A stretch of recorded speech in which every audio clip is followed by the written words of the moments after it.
Nesse vídeo eu vou falar sobre 2 capítulos extras do mangá, que mostram como foram os últimos dias do cabelo do Saitama, e também vamos ver como a força dele estava progredindo após 1 ano e meio de treinamento.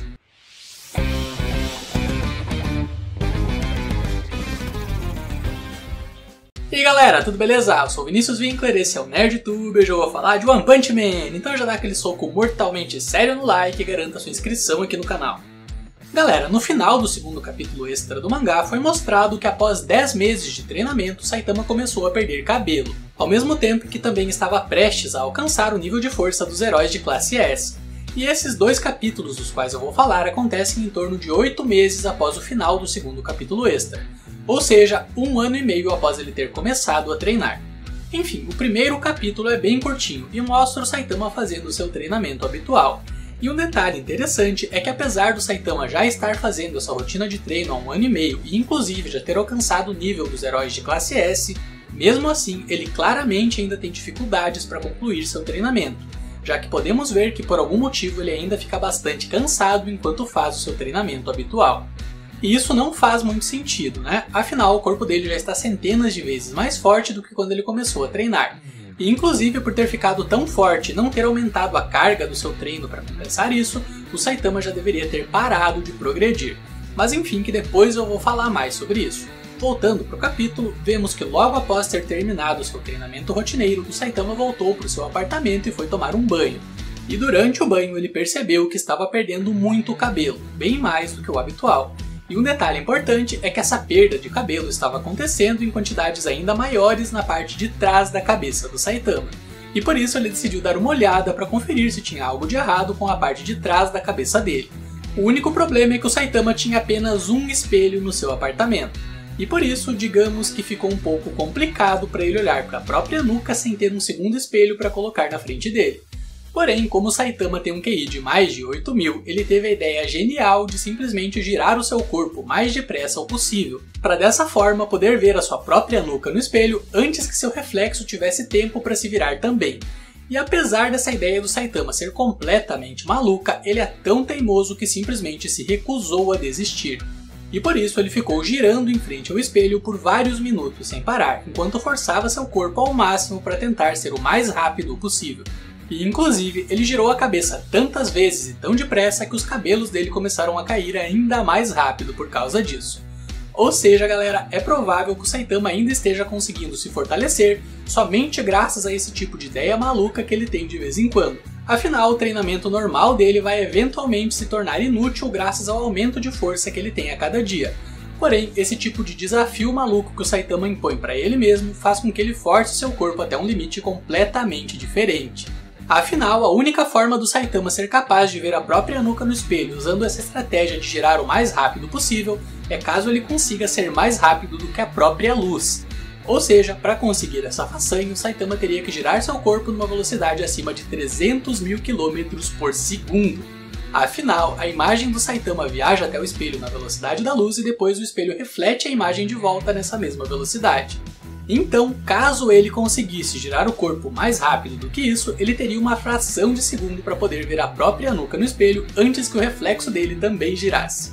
Portanto, esse negócio de ficar girando na frente do espelho com certeza é muito mais eficaz do que o treinamento habitual do Saitama. No entanto, o mangá não revela por quantos dias o Saitama ficou fazendo essa maluquice na frente do espelho, e nem mesmo se em algum momento ele realmente foi capaz de enxergar a própria nuca usando essa estratégia. O mangá apenas fala que existem boatos de que o Saitama de fato conseguiu realizar essa incrível façanha de ver a própria nuca no espelho girando mais rápido do que a própria velocidade da luz. Porém, o mangá deixa bem claro que isso é apenas um rumor, e ninguém sabe se isso realmente aconteceu ou não. Mas olha, eu particularmente acho que o Saitama conseguiu fazer essa façanha sim, e inclusive ele deve ter continuado fazendo esse tipo de maluquices todos os dias mesmo depois de ter ficado careca, pois senão ele já teria parado de progredir em algum momento. Mas me diz o que você acha a respeito disso aí nos comentários. E bom, por esse capítulo extra é isso, porém tem outro capítulo que acontece poucos dias após essa briga do Saitama contra o seu próprio reflexo no espelho, e esse outro capítulo começa mostrando um dos abrigos anti-monstros da cidade Z. E então é explicado que a associação construiu vários abrigos blindados em todas as cidades do mundo. para que em caso de ataque de monstros as pessoas pudessem se esconder nesses abrigos até que algum herói chegasse para derrotar o monstro. E o mangá também deixa bem claro que esses abrigos são tão resistentes que nenhum ataque é capaz de destruí-los. Porém, a gente sabe que isso não é bem verdade, afinal na primeira temporada do anime vimos um desses abrigos ser destruído com facilidade pelo Rei do Mar Profundo, que era um monstro de nível demônio. Mas enfim, na sequência o mangá mostra que tem várias pessoas entrando no abrigo anti-monstros de número 7 da cidade Z, pois um alerta de nível Tigre havia sido emitido na cidade, e junto do alerta foi solicitado para que todas as pessoas da região ficassem escondidas dentro do abrigo até que algum herói viesse para derrotar o monstro que havia surgido. E em seguida o mangá mostra o monstro que estava atacando a cidade Z, e logo de cara vemos que ele é extremamente forte, pois ele consegue derrubar um prédio de 10 andares com muita facilidade. E além disso o monstro é enorme, tendo 10 metros de altura e 35 metros de comprimento. Ou seja, galera, esse monstro não é de nível Tigre, mas nem a pau, ele no mínimo é de nível Demônio. Porém, como o alerta emitido foi de nível Tigre, tinha apenas 2 heróis de classe C lutando contra ele para ganhar tempo até que algum herói de classe A chegasse para derrotar o monstro. E eles de fato conseguiram enrolar o monstro por tempo suficiente até um herói de rank mais alto chegar até a cidade Z. No entanto, o herói que apareceu para derrotar o monstro gigante não era de classe A, mas sim um herói de classe B, o Lâmina das Trevas. E apesar de esse herói ser de classe B, ele é muito respeitado pelos heróis de ranking mais baixo da associação. E o motivo disso é porque ele entrou para a associação há pouco tempo e rapidamente subiu da classe C para a classe B. Mas enfim, o Lâmina das Trevas se uniu aos outros 2 heróis de classe C e juntos 3 partiram para cima do monstro gigante com força total. Porém, a única coisa que eles conseguiram foi serem massacrados pelo monstro. E por causa disso, a única opção que sobrou aos 3 foi correrem até o abrigo anti-monstros e se esconderem lá, até que outro herói mais forte fosse enviado para resolver a situação. No entanto, logo após ter entrado no abrigo da associação, um dos heróis de classe C disse que aquele monstro gigante é tão forte que ele duvida que exista algum herói capaz de derrotar ele. E por isso, o melhor a se fazer é esperar pacientemente até que o monstro simplesmente morra de velho. E inclusive, nesse momento, uma das pessoas que estava dentro do abrigo fala que essa ideia é ridícula, pois pode levar algo em torno de 170 mil anos para o monstro morrer de velhice. E galera, essa é uma informação interessante, afinal eu ainda não falei, mas o nome do monstro gigante que está atacando a cidade é Cigarra de 170 mil anos. E bom, a versão em inglês do mangá não deixa claro se esse monstro já tem 170 mil anos de idade, ou se ele somente tem a capacidade de viver por 170 mil anos. Eu particularmente acho que esse monstro foi recém-criado e ele somente tem o potencial de viver até os 170 mil anos de idade. Porém, caso seja outra opção e ele já tenha 170 mil anos, isso significa que esse é um dos monstros mais antigos do mundo. Afinal, apesar dos monstros estarem surgindo com mais frequência no mundo há apenas 20 anos, os monstros já são muito mais antigos do que isso. E de acordo com a webcomic, eles já aparecem no mundo faz mais de uma era. E inclusive, graças ao surgimento dos monstros, o mundo acabou sendo quase que completamente dominado por eles. E os poucos humanos que conseguiram sobreviver tiveram que se refugiar todos em um único continente, pois dessa forma era mais fácil para se proteger dos monstros. Pois é, todos os outros continentes e ilhas do mundo estão infestados por monstros já faz milhares de anos. Então é possível que esse monstro cigarra gigante realmente tenha 170 mil anos de idade, e simplesmente tenha encontrado uma forma de viajar até a Cidade Z vindo de uma das ilhas próximas do continente habitado pelos humanos. Mas enfim galera, voltando pro capítulo, apesar dos 3 heróis que lutaram contra a Cigarra mais cedo parecerem completamente inúteis, eles acabaram salvando algumas pessoas meio que sem querer. Pois enquanto eles corriam do monstro para chegar até o abrigo da associação, eles acabaram sendo vistos por várias pessoas que estavam perdidas pela cidade. E essas pessoas seguiram os 3 heróis da associação até chegarem no abrigo anti-monstros. E inclusive, uma das pessoas que seguiram esses 3 foi o Saitama, mas não porque ele quisesse se esconder dentro do abrigo, e sim porque ele pensou que caso seguisse os heróis, ele chegaria até onde o monstro estava. No entanto, pro azar do Saitama, os heróis que ele seguiu estavam indo na direção oposta do monstro. E quando ele finalmente se deu conta disso, ele simplesmente começou a andar em direção à saída, para então procurar pelo monstro por conta própria. Porém, as pessoas de dentro do abrigo perceberam que o Saitama era o único que estava caminhando em direção à saída, enquanto todas as outras pessoas estavam indo cada vez mais profundo do abrigo para liberar espaço para mais gente entrar ali. E por isso, muitas pessoas pensaram que o Saitama estava tendo uma espécie de ataque de pânico e não estava conseguindo raciocinar direito. E então, várias pessoas pularam em cima do Saitama e agarraram ele para que ele não pudesse sair do abrigo. Afinal, de acordo com essas pessoas, o Saitama era jovem demais para jogar a vida dele fora daquele jeito. E após essas pessoas segurarem o Saitama, os funcionários da associação fecharam a porta do abrigo para que ninguém mais que estivesse tendo um ataque de pânico tentasse sair dali. E em seguida, uma funcionária da associação começou a falar que esse abrigo anti-monstros é o lugar mais seguro para se estar nesse momento. Afinal, ele é feito de um material ultra resistente, que é indestrutível contra ataques físicos e também é capaz de resistir a temperaturas extremamente altas. Portanto, não tem como nenhum monstro forçar a entrada ali. E além disso, a porta do abrigo possui um avançado sistema de detecção de monstros que impede que monstros disfarçados de humanos consigam se infiltrar ali. Ou seja, a segurança do lugar é a mais alta possível. E em seguida, a funcionária da associação explica que além de ser super seguro, o abrigo também é muito agradável, pois existe um sistema que joga íons negativos no ar, que somados com uma música clássica suave que toca constantemente ajuda a reduzir o estresse das pessoas. E então a funcionária da associação termina dizendo que todos podem ficar tranquilos, pois esse lugar foi cuidadosamente planejado e simplesmente não existe nenhuma falha nele. Porém, na sequência, o Saitama vai até essa funcionária e pergunta para ela onde que ficam os banheiros, mas então ela responde que não existe nenhum banheiro ali dentro, pro desapontamento do Saitama, que fala que esse é o maior defeito que o lugar poderia ter. Mas enfim, que o Saitama fica sem opção a não ser esperar pacientemente até que os heróis enviados pela associação cheguem até a cidade para derrotar o monstro. Afinal, o Saitama não estava afim de quebrar a porta do abrigo para depois ter que pagar pelo conserto, pois a porta parecia ser extremamente cara. Mas enfim, que uma hora depois vemos o Saitama sentado dentro do abrigo enquanto tenta segurar a vontade de fazer xixi.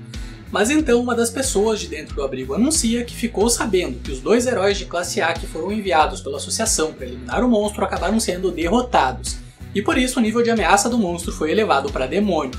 Mas como não tem nenhum herói de classe S disponível no momento, a associação vai ter que reunir uma equipe de vários heróis de classe A para que eles derrotem o monstro.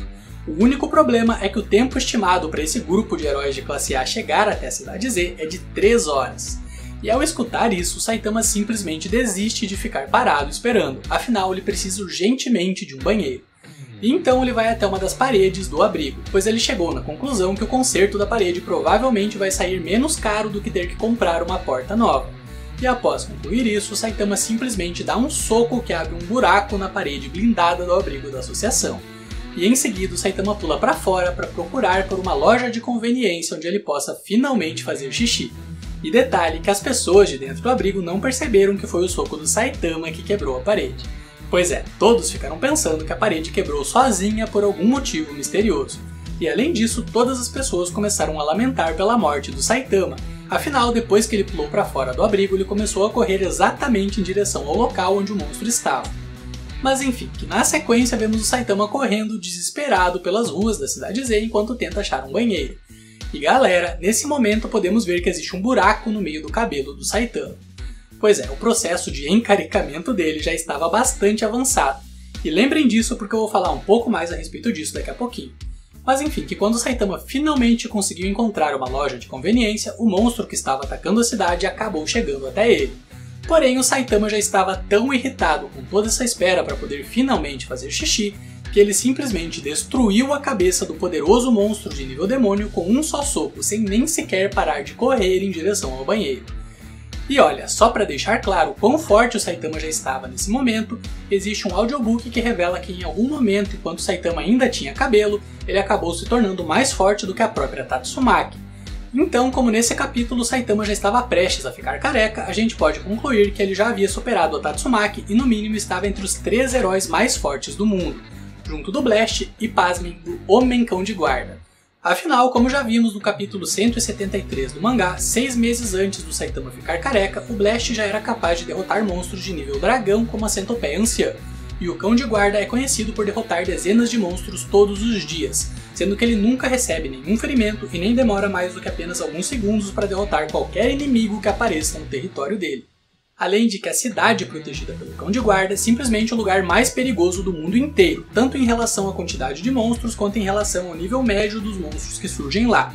Mas mesmo assim, o herói canino não tem nenhuma dificuldade em proteger a cidade sozinho. Então dá pra dizer com certeza que os 3 heróis mais fortes do mundo nesse momento são o Saitama, o Blast e o Homem Cão de Guarda. E lembrando que depois disso eles ainda tiveram mais 1 ano e meio para continuar se fortalecendo, sendo que nesse tempo Blast viajou por várias dimensões lutando contra os avatares do God, e o cão de guarda continuou eliminando todos os monstros que surgiam na cidade dele em poucos segundos. Enquanto o Saitama, bom, ele ficou careca e de brinde se tornou invencível. E outra coisa que vale dizer é que o Saitama provavelmente ficou careca apenas alguns poucos dias após ele ter derrotado esse monstro cigarra gigante. Pois como já vimos antes, o capítulo que mostrou o Saitama tentando ver a própria nuca no espelho aconteceu em torno de 1 ano e meio após ele ter iniciado seu treinamento. E no capítulo 11 do mangá, o Saitama disse ao Genos que em torno de 1 ano e meio depois que ele começou a treinar, ele simplesmente se olhou no espelho e viu que tinha ficado careca. Pois é, o Saitama simplesmente ficou careca da noite pro dia. E considerando que nesse capítulo da cigarra gigante ele já estava com um buraco no meio do cabelo, então é bem provável que o Saitama tenha perdido tudo o que restava do cabelo dele ou no dia seguinte, ou se não no máximo uma semana depois dessa luta contra o monstro gigante. Mas enfim galera, voltando pro capítulo extra, na cena final a história dá um time skip de 1 ano e meio e mostra o Saitama nos dias atuais, completamente careca e usando seu traje de herói. E ele está em cima de um prédio observando um monstro enorme, que é da mesma espécie que aquela cigarra gigante que ele havia derrotado 1 ano e meio antes. Porém, esse monstro é uma versão mais desenvolvida, pois além de ser bem maior, ele também possui asas. E assim termina o capítulo extra, sem mostrar como foi a luta do Saitama contra essa versão de nível dragão da cigarra gigante. Mas sinceramente, nem é preciso o mangá mostrar a luta pra gente saber o que aconteceu, né? E galera, antes de encerrar o vídeo, tem uma coisa muito interessante que vale a pena destacar, que é a grande semelhança que existe entre essa versão adulta da cigarra gigante com a centopeia anciã. Pois as duas, além de serem insetos gigantescos, também têm rostos muito parecidos, isso se não forem completamente idênticos. Então, se eu tivesse que apostar, eu diria que tanto as centopeias quanto as cigarras gigantes foram monstros criados a partir de algum sacrifício feito pelo Orochi no altar do God. Afinal, o altar do God fica exatamente abaixo da cidade Z, que foi onde as cigarras gigantes surgiram. E também é muito provável que o Orochi já existisse na época em que a centopeia anciã lutou contra o Blast 2 anos antes dos eventos principais do mangá. Afinal, sabemos que foi a Psychos quem criou o Orochi através de vários experimentos, para poder usar ele como uma arma de guerra enquanto colocava em prática o seu plano de exterminar a humanidade. E além disso, também sabemos que esse plano da Psychos foi criado 5 anos antes dos eventos mais recentes do mangá, além de que o processo de monstrificação do Orochi foi bem lento e provavelmente demorou alguns anos para ser concluído. Portanto, tudo indica que o surgimento da centopeia anciã e das cigarras gigantes estejam relacionados com o fato da Psychos ter criado o Orochi, que por sua vez acabou encontrando o altar do God nas profundezas do planeta e começou a fazer sacrifícios sobre ele. Mas enfim galera, isso é só uma teoria minha, juntando algumas informações que estão espalhadas em várias partes do mangá, mas ao meu ver a cronologia encaixa bem certinho. Então se vocês quiserem que eu faça um vídeo falando mais sobre a história do passado da Psychos e do Orochi, peçam aí nos comentários. E por esse vídeo é isso, então se você gostou, deixa seu like para dar aquela fortalecida no canal e também se inscreva e ative o sininho para o YouTube te avisar quando eu postar vídeos novos por aqui. Até a próxima, nerd. Valeu! Fui!